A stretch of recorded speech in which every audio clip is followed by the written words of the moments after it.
إلى مسافرة،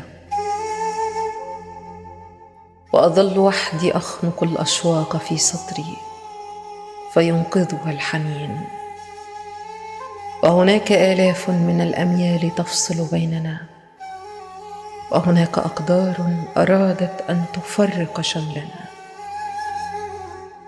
ثم انتهى ما بيننا وبقيت وحدي أجمع الذكرى خيوطا واهية، ورأيت أيامي تضيع ولست أعرف ما هي،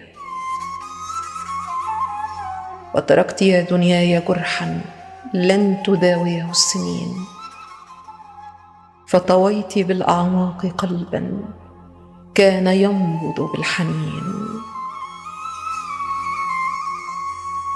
لو كنت أعلم أنني سأذوب شوقا في الألم، لو كنت أعلم أنني سأصير شيئا من عدم، لبقيت وحدي أنشد الأشعار في دنيا بعيدة، وجعلت بيتك واحة أرتاح فيها كل عام، وأتيت بيتك زائرا كالناس يكفيني السلام. ما كنت أدرك أنني سأصير روحا حائرة، في القلب أحزان وفي جسمي جراح غائرة، وتسافرين.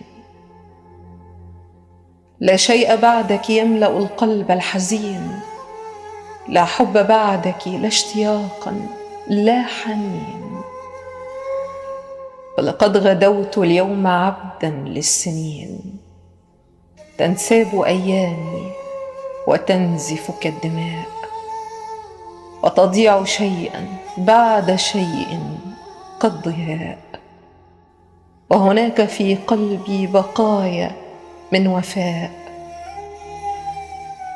وتسافرين وأنت كل الناس عندي والرجاء. قولي لمن سيجيء بعدي هكذا كان القضاء، قدر أراد لنا اللقاء، ثم انتهى ما بيننا وبقيت وحدي للشقاء.